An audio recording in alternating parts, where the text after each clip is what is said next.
अस्सलाम वालेकुम सामा।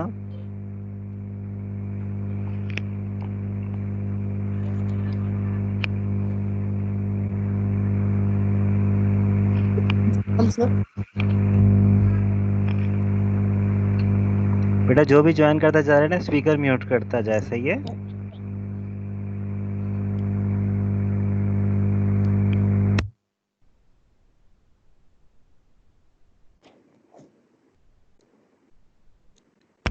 सामा बेटा आप भी अपना स्पीकर म्यूट कर दीजिएगा, सामा आप भी म्यूट कर दीजिएगा ताकि रेजोनेंस नहीं हो। स्पीकर अपना जी सर। म्यूट कर दीजिएगा।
जी हम लोग वेट कर रहे हैं, बाकी जब ज्वाइन कर लेंगे फिर मैं बात शुरू करूँगा, ठीक है बेटा। फिजा नदीम अपना स्पीकर म्यूट कीजिएगा बेटा।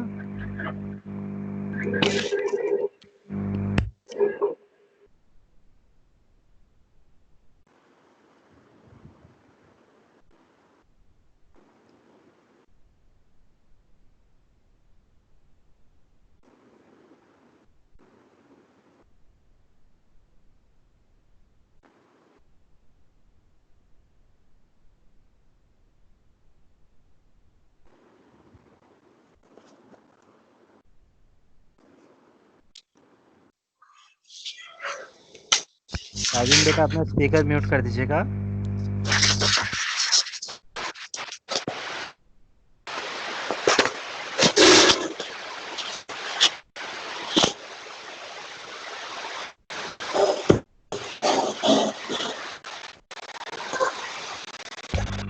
शाजमीन अपना स्पीकर म्यूट, थैंक यू।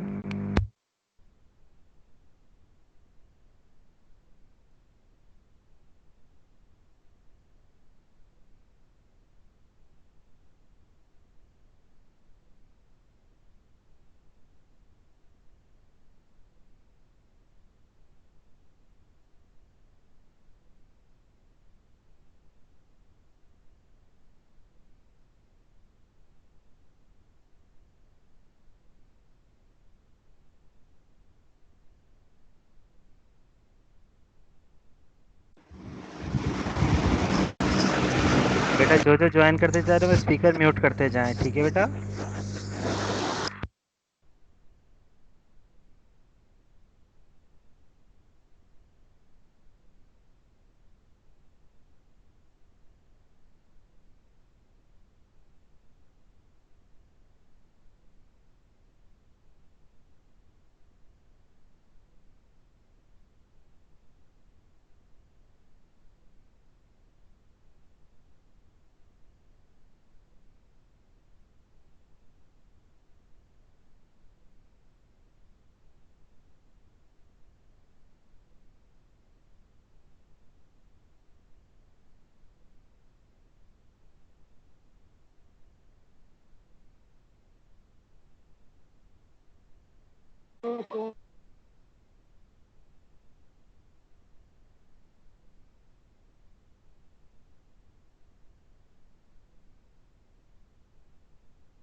बेटा जस्ट 1 मिनट इज लेफ्ट, बस मैं शुरू करने वाला हूँ।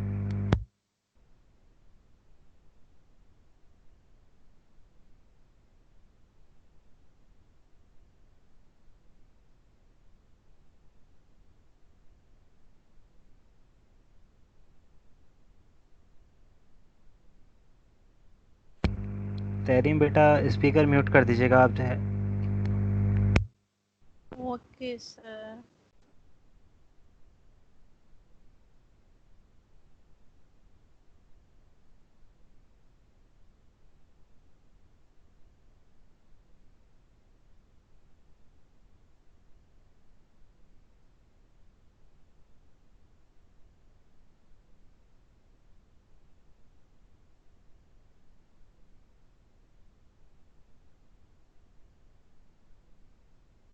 ओके बेटा 10 बज गए। अस्सलाम वालेकुम। आज हम फिर एक डिस्कशन करेंगे कुछ रिवीजन टाइप का, और एक मीटिंग भी हो जाएगी हमारी उस लिहाज से। देखें, शॉर्ट वाला क्लास से जो तैयारी करनी है उस लिहाज से पहले तो आप ओवरऑल अगर देखें तो फॉर एग्जांपल कोई आपसे क्लेविकल का पूछ ले कि क्लेविकल का जो मीडियल 2/3 है उसके कितने बॉर्डर्स और कितनी सरफेसेस होती हैं, तो you should know about that. या कोई आपसे ये पूछ ले कि क्लेविकल जो है, जो बाद में ज्वाइन करते जा रहे हैं बेटा वो स्पीकर म्यूट कर दें, ठीक है। तो क्लेविकल के जो जैसे फॉर एग्जांपल मीडियल 2/3 है उसके कितने बॉर्डर्स हैं, कितने उसकी सरफेसेस हैं, फिर किस सरफेस पे कौन सा मसल अटैच है। फिर इसी तरह से लैटरल 1/3 है उसके कितने बॉर्डर्स हैं, कितनी सरफेसेस हैं, कौन कौन से muscles are attach on it, ये आपको पता होना चाहिए। फिर कोई आपसे ये पूछ ले कि क्लेविकल जो है उसको आइडेंटिफाई कैसे करते हैं, तो आप यही बताएंगे कि भाई उसका जो मीडियल 2/3 है वो कॉन्वेक्स फॉरवर्ड है, लेटरल 1/3 जो है वो कॉनकेव फॉरवर्ड है। फिर क्लेविकल के वो स्पेशल फीचर्स बताएं जो लॉन्ग बोन से उसको डिफरेंट करते हैं, तो उसमें आपको बताना होगा कि मेडुलरी कैविटी नहीं होती, या इसी तरह से it is the first bone to ossify, फिर इट हैज़ 2 प्राइमरी सेंटर्स। तो ये सारी बातें, तो ये मैंने बेसिक नॉलेज आपको दी कि क्लेविकल के बारे में क्या क्या पूछा जा सकता है। इसी तरह से जब हम ह्यूमरस की बात करते हैं तो उसके अंदर अपर एंड कोई आपसे पूछ ले तो राउंडेड सा होता है, उसमें उसके ऑस्टियोलॉजिकल फीचर्स कोई पूछ ले तो आपको बताना होगा उसमें एक ग्रेटर ट्यूब्रोसिटी होती है, एक उसमें लेसर ट्यूब्रोसिटी होती है। In between the two tuberosity there is a groove और sulcus which is called as intertubercular sulcus और बाइसेपिटल ग्रूव। कोई पूछे कि बाइसेपिटल ग्रूव क्यों कहते हैं, तो इसमें बाइसेप्स जो है उसका एक हेड गुजरता है। फिर उस पर सवाल आपसे ये पूछा जा सकता है कौन सा हेड गुजरता है, तो long head of the biceps गुजरता है। अच्छा, फिर ये जो बाइसेप का लॉन्ग हेड है उसकी ख़ास बात क्या है, ये इंट्रा आर्टिकुलर है। इंट्रा आर्टिकुलर का क्या मतलब है कि जॉइंट कैप्सूल के अंदर से कोई गुजर रहा हो, साइनोवियल फ्लूइड में डिप हो रहा हो, तो ये ख़ास बात है इसकी, ठीक है। फिर बाइसेप्स को बाइसेप्स क्यों कहते हैं, तो आप और ये भी कोई पूछ सकता है कि बाइसेप्स जो है वो किस मस्कुलर कंपार्टमेंट से है। बेटा जो भी ज्वाइन करते जा रहे हैं वो म्यूट करते जाएं अपने स्पीकर, ठीक है। तो बाइसेप्स से ये मैं रिकॉर्ड कर रहा हूँ, तो फिर अल्टीमेटली आपको रिकॉर्डिंग मिल जाएगी जो लेटली ज्वाइन कर रहे हैं, तो उसके लिए बिल्कुल परेशानी की ज़रूरत नहीं है आपको, ये पूरी मीटिंग जो है रिकॉर्ड हो रही है। तो बाइसेप्स की बात कर रहे थे, बाइसेप के बारे में ये भी कोई पूछ सकता है कि भाई इसको बाइसेप्स क्यों कहते हैं, आप कहेंगे 2 हेड होते हैं। फिर कोई ये पूछ सकता है शॉर्ट हेड की अटैचमेंट कहाँ है, तो आप वो कोरोकाइड प्रोसेस ऑफ स्कैपुला बताएंगे। हम अभी ह्यूमरस की से बात कर रहे थे, फिर बाइसेप्स से बात चली गई, तो वाइवा चूंकि चेन स्टाइल का होता है तो आपको पूरा पता होना चाहिए किस कम मस्कुलर कंपार्टमेंट से बाइसेप बिलोंग करता है, तो आर्म के मस्कुलर कंपार्टमेंट से करता है। और other muscles of the arm कौन कौन से हैं तो वो भी आपको बताना होगा। अर्शिया बेटा स्पीकर म्यूट कर दीजिएगा आप। Welcome to anatomy first year group जी। म्यूट कर दें बेटा, स्पीकर म्यूट कर दीजिए। खैर, तो मैं ये बता रहा था कि बाइसेप्स के लिहाज से इस तरह से बातचीत हो सकती है। और हम वैसे ह्यूमरस की बात करते हैं, शेफ्ट ऑफ द ह्यूमरस के कितने बॉर्डर्स होते हैं, कितनी सरफेसेस होती हैं, ये आपको फिंगर टिप पे होना चाहिए पता। फिर इसी तरह से lower end of the humerus है, उसमें क्या क्या फीचर्स होते हैं। तो lower end of the humerus जो है उसके अंदर एंटीरियरली 2 फोसी होते हैं। फोसास को हम फोसी कहते हैं लैटिन ग्रीक के लिहाज से एनाटॉमी के स्टाइल में। पोस्टीरियर साइड पे जो है, पोस्टीरियर एस्पेक्ट पे एक फोसा होता है। तो फिर वो फोसा के नाम बताएं, फिर और क्या क्या फीचर हैं। कैपिचुलम है, मीडियल एपिकंडाइल है, लेटरल एपिकंडाइल है। तो इस तरह से लोअर एंड के बारे में आपसे शॉर्ट वाइवा पूछा जा सकता है। फिर कोई आपसे ये भी पूछ सकता है कि कैपिचुलम इज मीन्ड फॉर, किस लिए होता है। तो आप बताएंगे कि ये रेडियस से आर्टिकुलेट करता है। तो रेडियस से कैसे आर्टिकुलेट करता है, रेडियस के कौन से पार्ट से आर्टिकुलेट करता है। तो आपको बताना होगा कि सुपीरियर सरफेस होता है, रेडियस से कैपिचुलम आर्टिकुलेट करता है। फिर कोई आपसे ये भी पूछ सकता है कि जो ट्रोक्लिया है वो किसे आर्टिकुलेट करता है। तो आप कहेंगे ये trochlea notch of the ulna से आर्टिकुलेट करता है। तो ये इस तरह से हो जाएगा लोअर एंड की बात, ह्यूमरस की। फिर स्कैपुला की अगर हम बात करें, तो स्कैपुला में कोई डायरेक्ट आपसे पूछ सकता है कि how many are the process in scapula, कितने प्रोसेसेस होते हैं। तो आप बताएंगे एक कोरोगाइड प्रोसेस होता है, एक जो है एक्रोमियन प्रोसेस होता है, एक स्पाइनस प्रोसेस होता है। कभी भी नंबर्स फौरन नहीं बताइएगा, क्योंकि वाइवा देते हुए समटाइम्स ऐसा होता है आप भूल जाते हैं। तो आप बस बताना शुरू करें, एक प्रोसेस इसमें कोरोकाइड प्रोसेस होता है, एक स्पाइनस प्रोसेस होता है। हो सकता है कोई नेक्स्ट क्वेश्चन कर ले आपसे, आपने बस थोड़ा सा स्टार्ट किया, आपसे कोई और क्वेश्चन कर ले। Never give numbers in viva. खैर, तो तीन प्रोसेसेस होते हैं। फिर कोई आपसे पूछ सकता है कि स्पाइनस प्रोसेस की जो अपर लिप है या अपर मार्जिन है या अपर बॉर्डर है, उस पर कौन सा मसल अटैच है। तो ट्रिपीजियस है। लोअर बॉर्डर पे कौन सा अटैच है, तो वो डेल्टॉइड है। इस तरह से। फिर कितने एंगल होते हैं स्कैपुला में, तो 3 एंगल्स होते हैं। और फिर इन्फीरियर एंगल पे पोस्टीरियर सरफेस पे कोई अटैचमेंट है, अगर है तो वो आप बताएंगे। इसी तरह से स्कैपुला की साइड डिटर्मिनेशन कैसे करते हैं। तो ये जो है ये कॉनकेव फॉरवर्ड है स्कैपुला जो है। कैसे कॉनकेव फॉरवर्ड है, सब स्कैपुलरिस फोसा जो है वो इसको कॉनकेव फॉरवर्ड। एंटीरियर सरफेस जो है, फिर ये एंटीरियर सरफेस चूंकि रिब से रिलेटेड है, इसके सिनोनिम्स क्या होते हैं। तो आप बता सकते हैं कि ये इसे कॉस्टल सरफेस भी कहते हैं। डॉर्सल सरफेस जो है वो फर्दर दो फोसी में डिवाइड हो रही। कौन डिवाइड कर रहा है, आपका जवाब होगा स्पाइनस प्रोसेस डिवाइड कर रहा है। फिर ग्लेनोइड ट्यूबरोसिटी। ग्लेनोइड ट्यूबरोसिटी किस एंगल पे होती है, आपके एंगल लेटरल एंगल पे होती है। ग्लेनोइड केविटी जो है वो इतनी नन्ही मुन्नी सी है, और जो हेड ऑफ द ह्यूमरस है वो माशाल्लाह से बड़ा सा है। तो ये दोनों फिट कैसे होंगे एक दूसरे में। तो आप जवाब देंगे कि फाइब्रोकार्टिलेज का एक पीस होता है जिसको ग्लेनोइड लैब्रम कहते हैं, वो होल्डिंग में हेल्प करता है, इसकी डेप्थ को इंक्रीज करता है। बेटा जो भी बात कर रहे हैं स्पीकर ऑफ कर दे बेटा, जो भी बात में ज्वाइन कर रहे हैं स्पीकर ऑफ कर दीजिए बेटा। Thank you. तो गिलेनॉइड, और परेशान होने की ज़रूरत नहीं है, कोई पैनिक होने की ज़रूरत नहीं है। हम ये पूरी जो मीटिंग है ये रिकॉर्ड।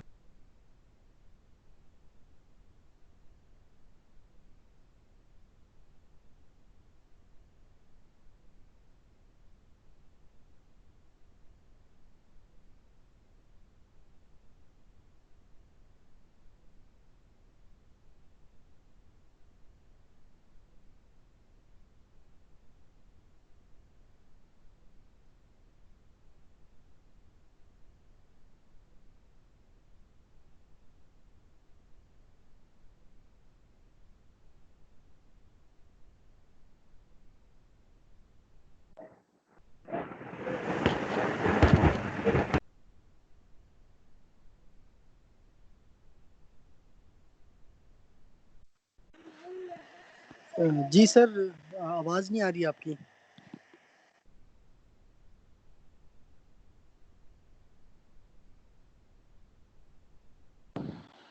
क्योंकि सर का म्यूट हो गया इसलिए।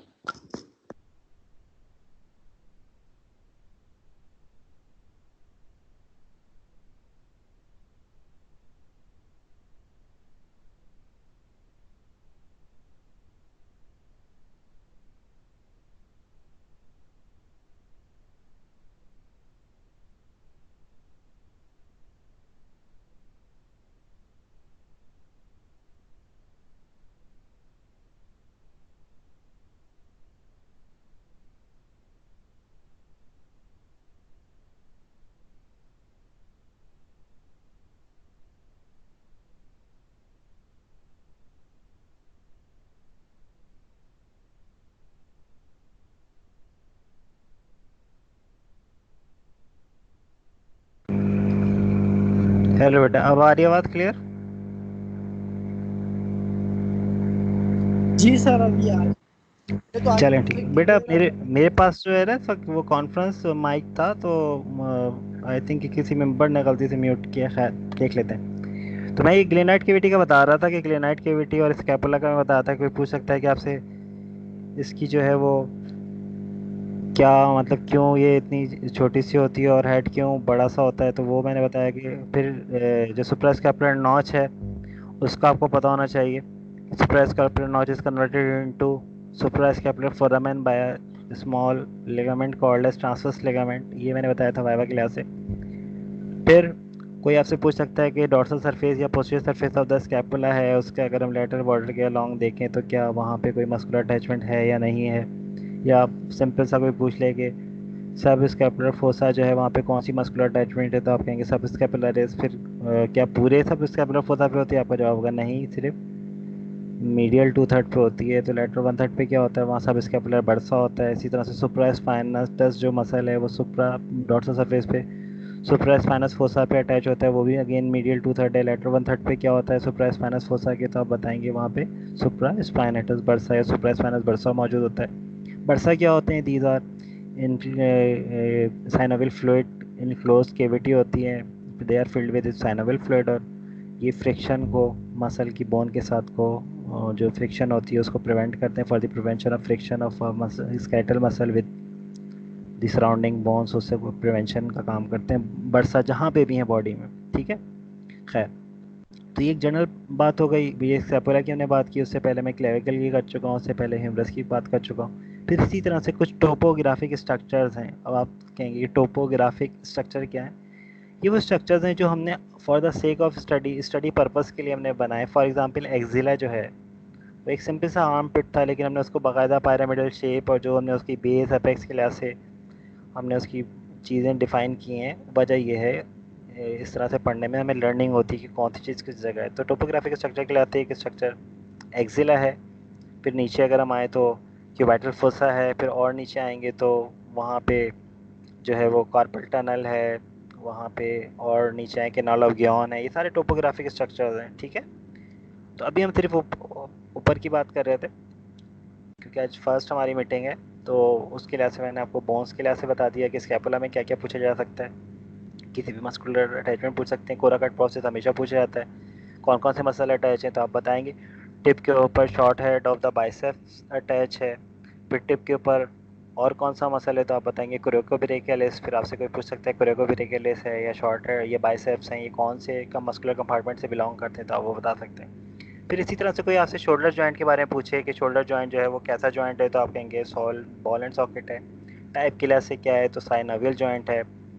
फिर साइनोवियल जॉइंट के अंदर ही के अलावा भी आपसे पूछ सकते हैं कि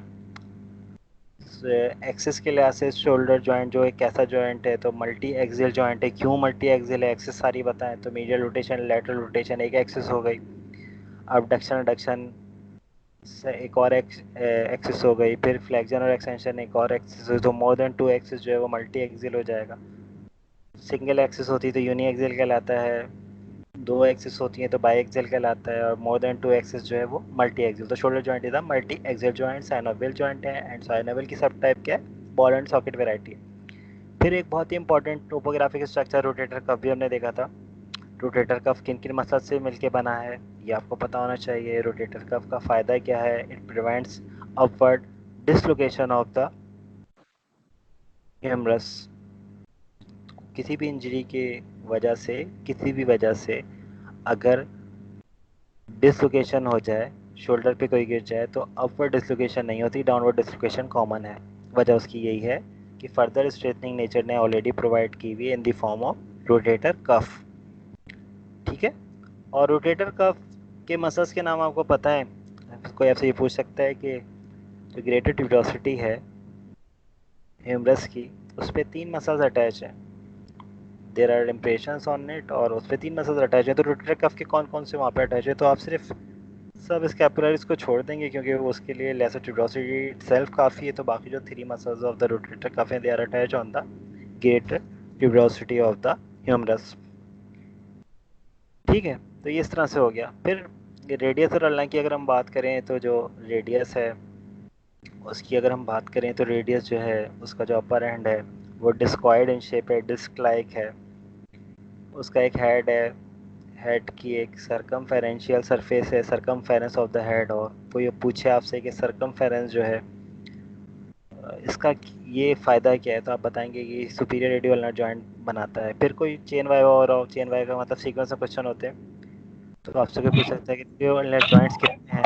बेटा स्पीकर ऑफ कर दीजिएगा, जो बाद में ज्वाइन कर रहे हैं वो स्पीकर ऑफ रखिएगा। तो हमें बेटा स्पीकर ऑफ कर दें जिन्होंने बाद में ज्वाइन किया है। Thank you.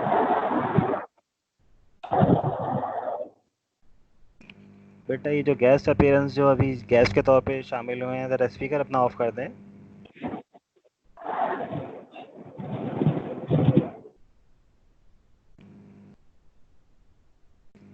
ठीक है, तो हमें ये देखना है कि जैसे सर्कमफेरेंस ऑफ द हेड की अगर हम बात करें तो डिस्क्वायड इन शेप था, तो सर फिर रेडियल नर्व जॉइंट्स कितने होते हैं बॉडी में, तो एक सुपीरियर रेडियल नर्व जॉइंट है, एक मिडिल रेडियल नर्व जॉइंट है और एक इन्फीरियर रेडियल नर्व जॉइंट है। रेडियल नर्व जॉइंट का फ़ायदा क्या है, मोमेंट्स के लिए कोई पूछ ले आपसे तो आप ये जवाब देंगे उसको कि ये सुपीनेशन और प्रोनेशन करते हैं। सुपीनेशन आपसे कोई पूछे वाइवा के अंदर, शॉर्ट वाइवा भी कैसे हो, palm of the hand downward होगा या अपवर्ड होगा, तो ये आपको याद रखना होगा। तो इस तरह से सुपीनेशन हो गई। प्रोनेशन का भी कोई पूछ सकता है। फिर कोई आपसे पूछ सकता है मसल्स ऑफ द सुपीनेशन कौन कौन से हैं, तो सुपीनेटर एक है। फिर किस कंपार्टमेंट से, ये आपको पता होना चाहिए। फोरआर्म के कंपार्टमेंट को आप सोचेंगे और उसके लिहाज से जवाब देंगे, वो आपके पास पहले ही लिस्ट मौजूद है, आप हम डिस्कस कर चुके हैं थॉरली उसको। तो सुपीनेटर हो गया। दूसरा, ये जो बाइसेप्टल टेंडन है जो कि रेडियल ट्यूबरोसिटी पे आके अटैच होता है, ये भी सुपीनेशन में हेल्प करता है। ये इंपॉर्टेंट बात है, ठीक है। तो सुपीनेशन में यही दो मसल हैं, बाइसेप्टल टेंडन है और प्लस सुपीनेटर मसल है। प्रोनेशन में कौन कौन से मसल्स हैं, तो प्रोनेटर टीरीज है और प्रोनेटर क्वाड्रेटस है। फोरआर्म के कौन से कंपार्टमेंट्स हैं, तो वो आपको कंपार्टमेंट पता है कि एंटीरियर है तो सुपरफिशियल उसका एक पार्ट सब कंपार्टमेंट है, फिर डीप कंपार्टमेंट है एंटीरियर फोरआर्म मसल्स का, फिर पोस्टीरियर फोरआर्म के मसल के भी इसी तरह से सुपरफिशियल और डीप है। तो इस तरह से आपको ईच एंड एवरी कंपार्टमेंट के मसल्स के नाम फिंगर टिप पे पता होने चाहिए, ठीक है। अच्छा, ये जो सुपीरियर रेडियल जॉइंट है, इन्फीरियर रेडियल जॉइंट है, ये कैसे जॉइंट हैं, तो these are the synovial joints, ये पता होना चाहिए। फिर ख़ास बात ये है कि रिस्ट जॉइंट की अगर हम बात करें तो आपसे ये पूछा जा सकता है कि फोर आर्म की कौन सी बोन्स हैं जो रिस्ट जॉइंट में पार्टिसिपेट करती हैं, तो आप यही बताएंगे कि इट इज़ रेडियस ऑनली, और जो अल्ना है doesn't take part in the formation of wrist joint. क्यों नहीं करती, कार्पल बोन से क्यों नहीं मिलती, क्योंकि एक piece of fibro cartilage is present in between the ulnar head and carpal bones, ठीक है। तो ये बहुत इंपॉर्टेंट पॉइंट है। फिर कोई आपसे पूछे कि कैरिंग एंगल क्या होता है, तो नॉर्मल नॉट में कई पोजीशन में अगर हम खड़े हों तो हमें पता है कि फोर आर्म जो है, स्पीकर ऑफ रखिएगा।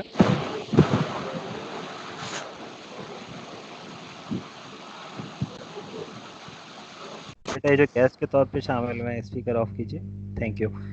तो कैरिंग एंगल क्या है कि हम नॉर्मल नॉट एंगल पोजीशन में खड़े होते हैं तो फोर आर्म जो है वो एक एंगल सा बना रहा होता है, बॉडी से थोड़ा सा दूर होता है। कैरिंग एंगल कैसे बनता है, तो आपको पता होना चाहिए कि वो जो प्रोमिनेंट है एपिकंडाइल, कौन सा एपिकंडाइल जो ह्यूमरस का जो है वो प्रोमिनेंट है, ये आपको पता होना चाहिए। तो कैरिंग एंगल बनाने में उसका भी कंट्रीब्यूशन है, ये एक डिफ्लेक्शन आता है।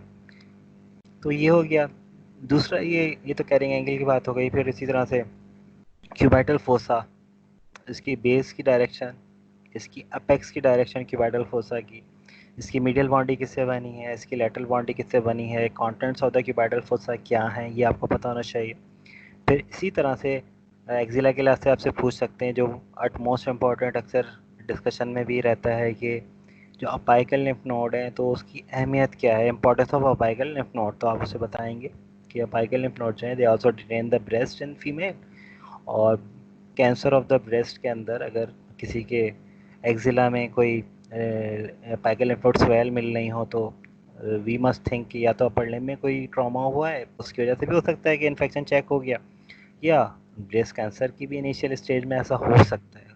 लाजमी नहीं है, जाहिर है अभी आप you are in first and in first semester, तो आप कंक्लूजन पे फ़ौरन नहीं जाएंगे, प्रोविजनल डायग्नोसिस पे आप नहीं जाएंगे, लेकिन अभी आपको एक एनाटॉमिकल पता होना चाहिए, एनाटॉमी के लिए आते एनाटॉमिकल नॉलेज होनी चाहिए आपको कि और क्या क्या हो सकता है। बहरा तो लिम्फ नोड के ग्रुप्स कौन कौन से हैं, तो जितनी बाउंड्रीज होती हैं एंटीरियर पोस्टीरियर मीडियल लेटरल, तो ये मीडियल ग्रुप हो गया, लेटरल ग्रुप हो गया, एंटीरियर ग्रुप हो गया, पोस्टीरियर ग्रुप हो गया, और अपाइकल लिम्फ नोड। तो पांच 5 ग्रुप्स हैं, there are 5 groups of lymph nodes.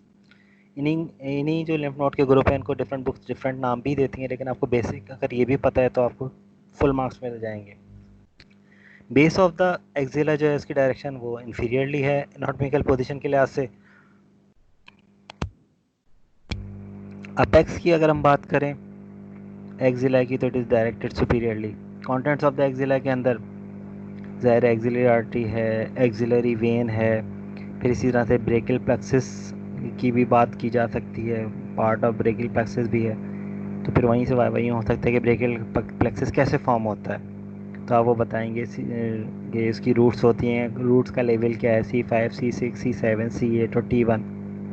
ठीक है, तो ये जो 5 रूट्स हैं आप इनके बारे में बताएंगे कि भाई ये इन रूट से बनता है। ये रूट्स किसकी होती हैं, तो आप कहेंगे स्पाइनल नर्व्स की। तो कोई आपसे पूछ सकता है spinal nerves general anatomy class कितनी होती है बॉडी में, आप कहेंगे 31 पेयर्स होते हैं। गर्दन में कितने पेयर्स होते हैं सर्वाइकल रीजन में, तो देयर आर 8 पेयर्स हैं।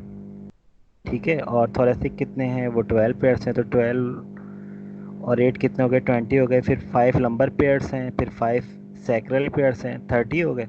और लास्ट में कॉक्सिस में एक कॉक्सीजियल पेयर होता है, किसका, स्पाइनल नर्व्स का। इनको स्पाइनल नर्व्स क्यों कहते हैं, जनरल एनाटॉमी की क्लास से कोई पूछ सकता है। तो भाई स्पाइनल नर्व्स इसलिए कहते हैं कि they arise from the spinal cord.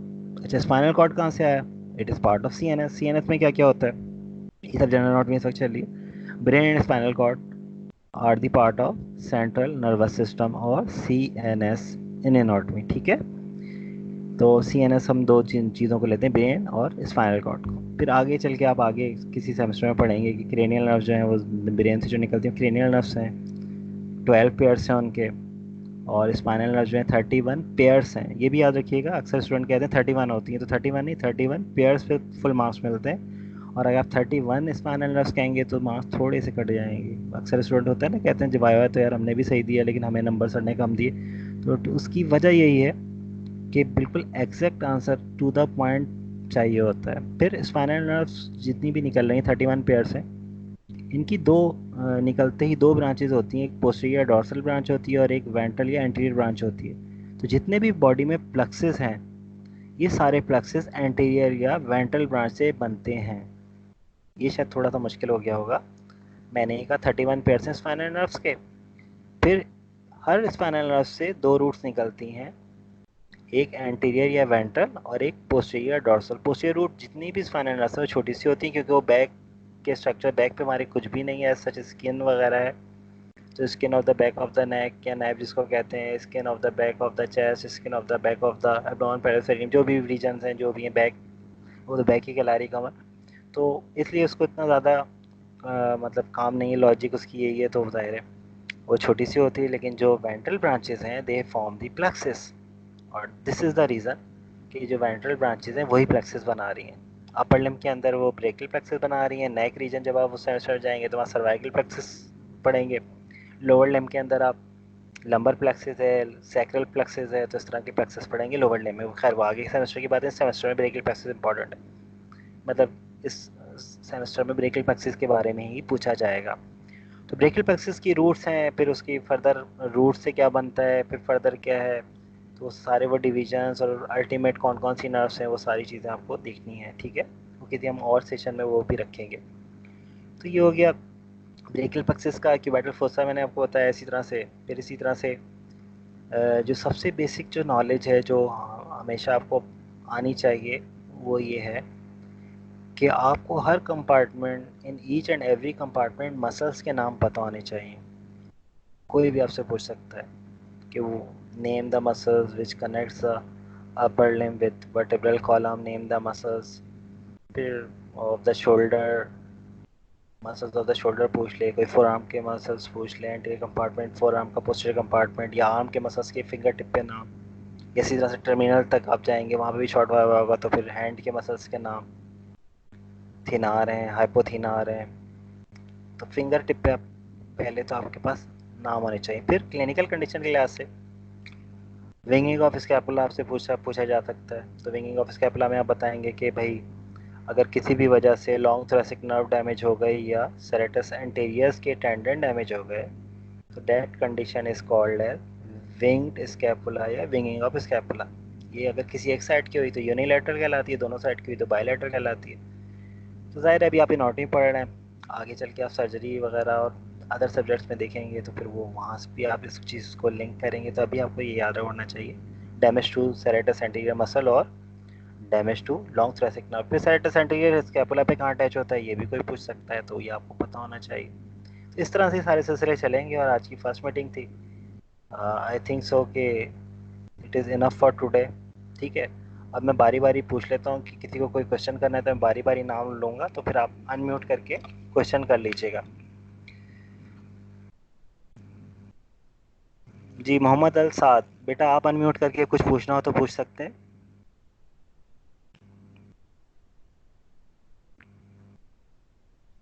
Mohammad अल साद, आप मौजूद हैं? जी जी सर। सर कुछ आपके क्वेश्चन नहीं है अभी। अभी कोई क्वेश्चन नहीं है? ठीक है बेटा, म्यूट कर दीजिए। ये गेस्ट के तौर पे जो आए हैं वो अनम्यूट करके बेटा पूछ लें। मेरे पास गेस्ट के लिहाज से आइडिया आ रही है।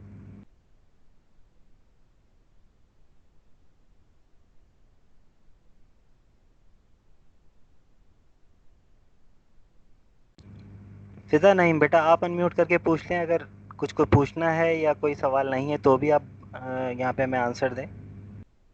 जी सर, वाइवा कितने टाइम का होगा? बेटा वाइवा का फिक्स टाइम नहीं होता, वजह ये है कि समटाइम्स जो है ना हम आंसर देते हुए कहीं ना कहीं कंफ्यूज हो जाते हैं, तो जाहिर है फिर उससे भी रिलेटेड कुछ और आसान क्वेश्चन करते हैं या कुछ याद दिलाया जाता है कि ऐसा तो नहीं है। तो इसलिए टाइम टू टाइम ना जो एक स्टूडेंट का दूसरे से वेरी कर सकता है, डिपेंड करता है। कोई स्टूडेंट है पूरी तैयारी करके वो ठक ठक जवाब देगा, हो सकता है उसका 5 मिनट में ही ठीक ख़त्म है, हो जाए, थैंक यू 3 मिनट में सर। ही ख़त्म हो जाए। ठीक है बेटा, आप जी, अनम्यूट और कर सर लें। जी जी रेडियस पूछे और अल्ना इंक्लूडेड होगी मिड्स में? बेटा, वो मैंने डेट बताई है ना, उसमें टॉपिक देख लीजिएगा, मैं भी फिर डिटेल सही देख के फिर बता दूंगा। ठीक है, सही, वो जो ठीक मैंने है, थैंक व्हाट्सएप ग्रुप में जो डेट बताई थी उस डेट तक सारे लेक्चर देख लीजिएगा। ठीक है, जी सर, वो फिर हम व्हाट्सएप पे भी डिस्कस कर लेंगे। आज के लेक्चर के थैंक लिए आते किसी को कुछ पूछना हो, कुछ डिस्कस करना हो, लेकिन अगर कोई और भी क्वेश्चन है वो भी कर सकते हैं। ठीक है बेटा, आप अनम्यूट करें, मैं नेक्स्ट के पास जा रहा हूँ। जी फिजा नदीम, आप अनम्यूट करें बेटा, आपको कुछ पूछना है? फिजा नदीम, आर यू हेयरिंग अस?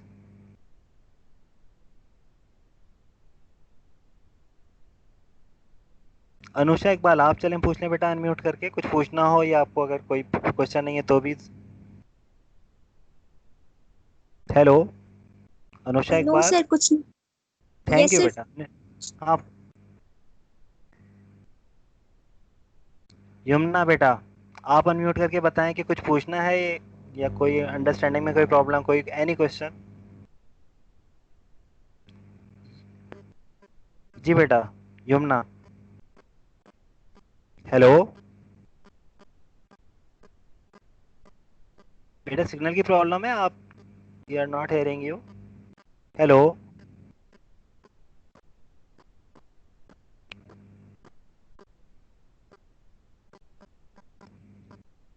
यमुना, फिर म्यूट कर दीजिए। उज़मा बेटा, आपको कुछ पूछना है? अनम्यूट करके बेटा ज़रा। नो सर, कुछ नहीं है सर। ठीक है बेटा, म्यूट कर दीजिए। अर्शिया डार, बेटा आपको कुछ पूछना है? हेलो अर्शिया, आप हम लोग को हेयर कर रही हैं? Are you hearing us? Hello, mute कर दें बेटा अगर नहीं कोई क्वेश्चन है तो। दुआ कमल बेटा, अनम्यूट करके बेटा कुछ पूछना हो या अगर आपको क्वेश्चन नहीं हो तो भी फिर आंसर ज़रूर दीजिएगा। हेलो नहीं सर, कोई प्रॉब्लम नहीं है। ठीक है बेटा। रुचा आप बेटा अनम्यूट करके बेटा आप आंसर दें। कोई क्वेश्चन तो नहीं है आपका? हेलो रुचा। नो सर कुछ। थैंक यू बेटा। लाइबा बेटा आपको कोई question? Any question from Laiba? No sir. ठीक है। असफिया सलीम जी बेटा आपको कोई क्वेश्चन? जी सर, आपने जो ये कैरिंग एंगल में बताया है और इसके जो कॉन्डाइल की बात कर रहे थे वो क्लियर नहीं हुई। और अच्छा सेकंड ये कि मेरे स्टाफ की मीटिंग रह गई थी, तो आप रिकॉर्डिंग कर रहे हैं, आप शेयर करेंगे? बिल्कुल बेटा, ये ऑटोमेटिक शेयर हो जाती है, इस ग्रुप पे रहेगी काफ़ी दिनों तक, आप उसमें देख लीजिएगा। फिर कोई भी क्वेश्चन हो व्हाट्सएप पे भी पूछ सकते हैं, या कभी हम नेक्स्ट मीटिंग करेंगे उसमें भी आप पूछ सकते हैं। कैरिंग एंगल के ना मैं पिक्चर्स और चीज़ें भी डिटेल शेयर कर दूंगा, लेकिन एक बात याद रखिएगा। एक सेकंड बेटा।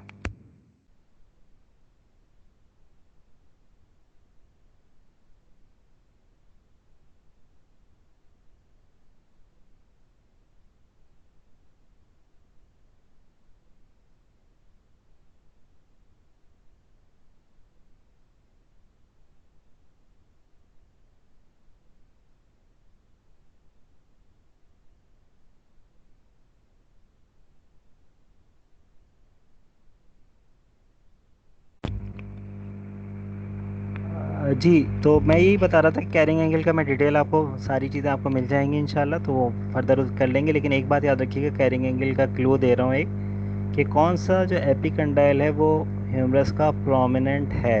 उसकी इस प्रोमिनेंट होने की वजह से एक डेविएशन आता है, डिफ्लेक्शन आता है, कि जो लोअर लिम्ब कह रहा सॉरी, जो फोर आर्म की बोन्स हैं वो थोड़ा सा अटैचमेंट के लिहाज से उनकी एक्सिस चेंज हो जाती है। तो इस वजह से हम फ़ायदा उसका कैरिंग एंगल का ये है कि जब हम कोई चीज़ कैरी कर रहे होते हैं और हम मूव कर रहे होते हैं, तो हमारा वो जो शॉपर है वो हमारी बॉडी से टकराता नहीं है। वरना टकरा टकरा के हम आलू लेकर आ रहे हैं जो रात बाज़ार से या इतवार बाज़ार से, वो सब चीज़ें वैसे ही थैली फट जाती है और सब चीज़ें गिर जाती। तो कैरिंग एंगल हेल्प के लिए नेचर ने रखा है, ठीक है। Okay, thank you sir. अच्छा मिसबा बेटा आप पूछ लें, कोई अगर क्वेश्चन करना है या समझ में आ रहा है तो भी। मिसबा, मिसबा अख्तर।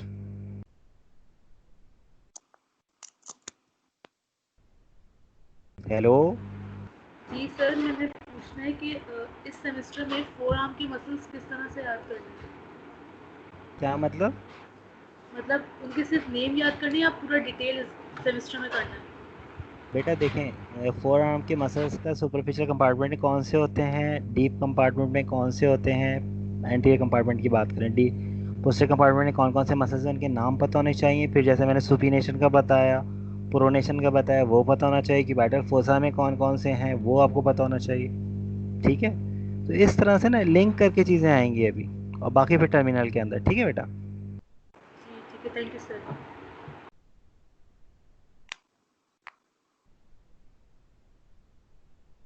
अच्छा और कोई रह गया हो तो बारी बारी बेटा पूछ ले। महानूर चौधरी। हेलो। सर सबसे अस्सलाम वालेकुम सर, सब स्कैपुलरिस के अटैचमेंट को फिर से एक्सप्लेन कर दें। सब अच्छा मैंने ये बताया, आप म्यूट करेंगे बेटा। सब स्कैपुलरिस जो है वो बेसिकली अटैच है medial two third of the subscapular fossa. फिर मैंने यहाँ कहा था कि सब स्कैपुलरिस हो या सुप्रास्पाइनस हो या इंफ्रास्पाइनेटस हो, इस इंफ्रास्पाइनस भी बाद बुक्स लिखती हैं क्योंकि फोसा का नाम इस तरह का है। इन सब की जो अटैचमेंट है वो मीडियल टू थर्ड है। पिक्चर को ज़रूर देखिएगा बुक के अंदर, चाहे वो स्टूडेंट ग्रेड हो या आपके पास बीडी चौरासी हो। क्यों है? क्योंकि हम लेटरल वन थर्ड की स्पेस छोड़ देते हैं। हमने क्लास में भी किया था, तो चौक से भी हमने डेमो इसकी पूरा कर चुके हैं जब हमारे पास बोन्स होती थी लॉकडाउन से पहले। तो ये मैंने इंपॉर्टेंट बात बताई थी कि लेटरल वन थर्ड जो है वो वहाँ पे अटैचमेंट उसकी नहीं होती, वहाँ पे सब स्कैपुलर बरसा होता है। तो फिर उससे कोई पूछ सकता है बरसा क्या होता है, तो वो फिर वही साइनोवियल फ्लूइड होता है। साइनोवियल इनक्लोज केविटीज हैं, साइनोवियल फ्लूइड उसके अंदर होता है। ठीक है बेटा। और ओके कोई थैंक बेटा? You sir. ठीक है बेटा। और कोई जो बाकी रह गए? यहाँ +5 आ रहा है ना, जो बाकी लोग रह गए उनमें से बारी बारी अनम्यूट करके पूछ लें, अपना नाम भी बताएं और पूछते जाएं। हेलो। अस्सलाम वालेकुम सर, समीर बात कर रहा हूँ। जी जी समीर पूछिए। सर मुझे ये पूछना है कि हमें जो 3 आवर्स का टाइम मिलेगा, इसमें हमें ऑनलाइन रहकर जवाब देना होगा या हम ऑफलाइन हो सकते हैं बीच में? बेटा वो अभी सारी चीज़ें ना फर्दर डिटेल्स भी मैं आपसे शेयर कर दूंगा, लेकिन आपको मैंने अभी जो बताया था स्टेशनरी से लेके सब चीज़ें आपके पास अभी होनी चाहिए। आपको आंसर लिख के उसको तस्वीर खींच के अपलोड करना, वो सारे पैटर्न आपको आने चाहिए, ठीक है? वो फर्दर डिटेल जो भी मिलेंगी वो भी मैं बता दूंगा, ठीक है? Okay sir, thank you. Anyone else, अगर कोई किसी को कोई क्वेश्चन करना हो तो? अस्सलाम वालेकुम सर, मैं अहमद आलम बात कर रहा हूँ। सर जी मुझे अहमद। कंफर्म करना था कि जो स्कैपुला का जो कॉस्टल सरफेस होता है, तो उसके लैटरल बॉर्डर पे there is no muscular attachment. किसका? Scapula hello. का कॉस्टल सरफेस होता है, स्कैपुला का कॉस्टल सरफेस, तो जी जो जी। उसका लैटरल बॉर्डर होता है, उसके लैटरल बॉर्डर पे सर कोई मसल अटैचमेंट नहीं होती है क्या? नहीं, उस तरह से नहीं है ना, ठीक है? अगर हम उसकी कॉस्टल सरफेस की बात कर रहे हैं, एंटीरियर सरफेस की, ठीक है, वहाँ पे कोई मस्कुलर अटैचमेंट नहीं है। ठीक है सर। क्लियर? ठीक है। Yes sir. और कोई बेटा रह गया हो तो?